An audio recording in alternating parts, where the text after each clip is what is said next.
जय हिंद। मैं मुकेश दुबे स्वागत करता हूं आपके अपने चैनल अपना फैमिली पे। आई होप कि आप सभी लोग अच्छे होंगे।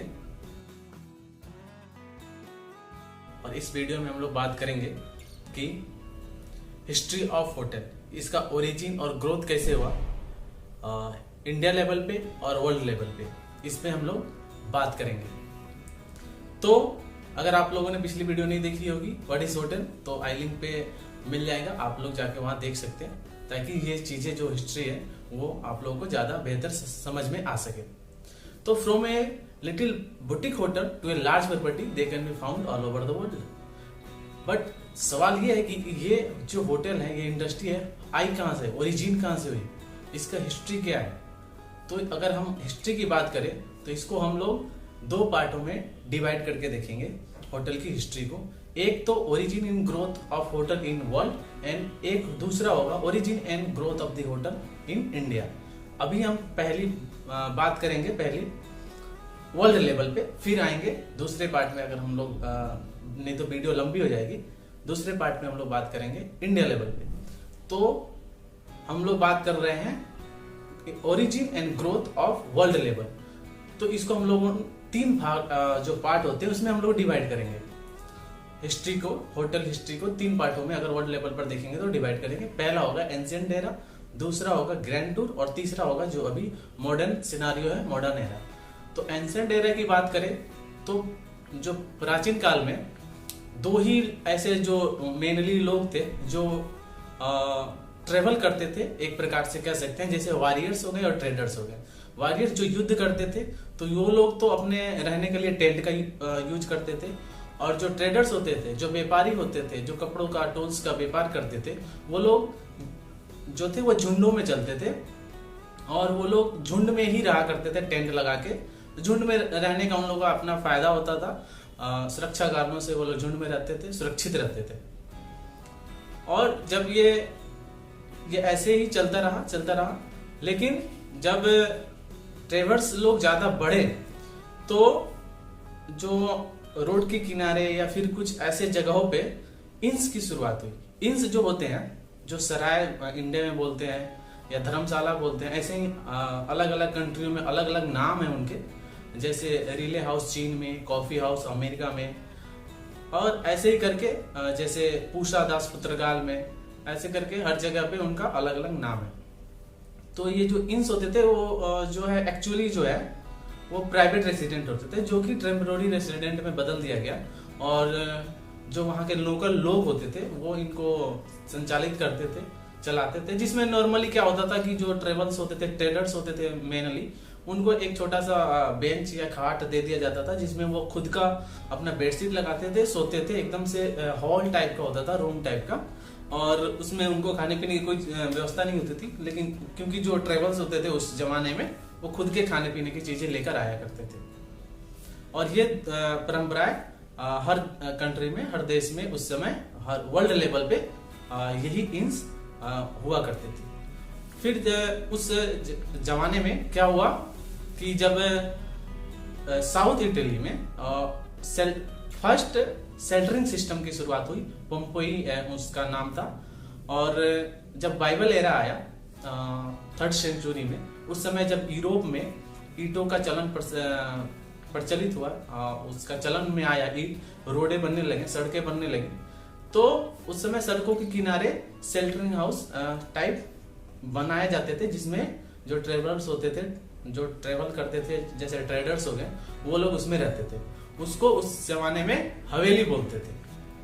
फिर जब धीरे धीरे 5वीं शताब्दी या 6ठी शताब्दी 6th and 7th सेंचुरी में जब पहियों का, व्हील्स का आविष्कार हुआ और मनी का इनोवेशन हुआ, तो उस समय जो यात्रा करना था और भी सुविधाजनक, फास्ट हो गया और आरामदायक हो गया, और अधिक मात्राएं में लोग यात्राएं करने लगे। क्योंकि रोम में और ऐसी ऐसी जगहों में जो धार्मिक प्लेसेस थे, वो उसमें लोग धार्मिक जो परंपराएं हैं, जो उनका पर्पस के कारण वहां पे वो लोग यात्राएं करते थे, अपने भगवान से रिलेटेड, धर्म से रिलेटेड जगहों पर लोग जाते थे। तो ट्रेड बढ़ा और लोगों में यात्रा करने का, जो पहियों का आविष्कार हुआ, मनी का इन्वेंशन हुआ, तो लोग ज्यादा मात्राओं में यात्राएं करने लगे। और उस जब ये मनी और पहियों का आविष्कार हुआ तो जो ये इंच होते थे वो कमर्शियल यूज होने लगे। उसमें ये होने लगा कि ज्यादा सुविधाएं फैसिलिटी देने लगे, इंच वाले खाने पीने की व्यवस्था भी उस इंच में होने लगे और वो कुछ कमर्शियल हो गया। फिर 6ठी शताब्दी में ऐसा सेंचुरी में ऐसा लोग बिलीव करते हैं कि इंच का प्रचलन ज्यादा हुआ, बट जो इतिहास में हमें प्रमाण मिलता है वो मिलता है कि 12वीं शताब्दी के आसपास वो जो है इंच का जो है वो प्रचलन जो है वो सारे वर्ल्ड में यूरोपियन कंट्री में मेनली करके वो हुआ। उस जमाने का जो ओल्डेस्ट होटल है जो गिनीज वर्ल्ड रिकॉर्ड बुक में भी रिकॉर्डेड है वो है निशियामा ओनसेन केवोनकान, जिनको फुजियारी मेहतो ने बनाया था और जो है ये जापान के यामानाशी प्रीफेक्चर में स्थित है। और इसको ऐसी मान्यता है, ऐसा मतलब फैक्ट है ये कि उनके 52 यानी 52 जनरेशन से जो पीढ़ियों से लोग हैं वो इस होटल को चलाते आ रहे हैं, टेक ओवर करते आ रहे हैं और ये होटल आज भी वहां पे अपना चल रहा है। ये होटल मेनली जो पुराने जमाने में यूज होते थे, जो योद्धा होते थे वो थर्मल बाथिंग के लिए बात के लिए जो गर्म पानी के वहाँ स्रोत थे वहाँ आया करते थे युद्ध लोग, जो योद्धा जो वॉरियर्स होते थे यहाँ पे इस होटल में ठहरते थे। और आज भी इस होटल में अपना ट्रेडिशन है, जो लोग गेस्ट यहाँ जाते हैं वहाँ के ट्रेडिशन कपड़े ड्रेसेस दिए जाते हैं और इस होटल में शूज अलाउ नहीं है। तो ये बात हो गई हमारे जो एंशिएंट एरा की बात, ऐसे करके होटल प्रचलन में आए। अब हम लोग बात करते हैं ग्रैंड टूर एरा की। ग्रैंड टूर एरा को हम लोग गोल्डन एरा ऑफ ट्रेवल भी कहते हैं और इस क्यों कहते हैं इसको मैं अभी समझा रहा हूँ। और ये जो पीरियड है वो कब हुआ, मतलब किस टाइम को हम लोग ये ग्रैंड टूर मानते हैं। तो जब फ्रेंच रेवोल्यूशन हुआ था 1789 टू 1799, उसके पहले का जो समय था उसको हम लोग ग्रैंड टूर बोलते हैं, क्योंकि इस समय जर्मनी में, इटली में, फ्रांस में, ऑस्ट्रेलिया में बहुत सारे ऐसे शेल्टर हाउस लॉज बने जो कि नए नए फैसिलिटियों से, जो आज के मॉडर्न के जो होटल है उनसे वहां की शुरुआत हुई थी इस जमाने में, ग्रैंड टूर के जमाने में ही। और ये लोग फैसिलिटी देते थे, जो आज का जो सिनारियो हम लोग देख रहे हैं होटल का, उस जमाने से ही शुरुआत हुई। इसलिए इस जमाने में ट्रेवल लोग ज्यादा ट्रेवल करने लगे और अच्छी सुविधाएं, अच्छी फैसिलिटियां होटल में मिलने लगी। इसको ग्रैंड टूर बोलते हैं, गोल्डन पीरियड ऑफ ट्रेवल। फिर हम बात करते हैं आज के मॉडर्न एरा की। मॉडर्न एरा की बात की जाए तो मॉडर्न एरा स्टार्ट होता है इंडस्ट्रियल रेवोल्यूशन जो इंग्लैंड में हुआ था मिड 90 सेंचुरी में, उससे उस समय की ये बात मॉडर्न एरा स्टार्ट होती है। उस समय जब रेवोल्यूशन हुआ था तो बहुत सारे इंडस्ट्रियां लगी इंग्लैंड में, इंडस्ट्रियल रेवोल्यूशन जो हुआ था। फिर इंग्लैंड में रेलवे का ट्रांसपोर्ट शुरू हुआ, सी ट्रांसपोर्ट शुरू हुआ, जिससे कि लोगों में यात्रा करना आसान हो गए, लोग ज्यादा मात्राओं में यात्राएं करने लगे और इस इंडस्ट्री को, होटल इंडस्ट्री को बहुत ही ज्यादा बूस्ट मिली।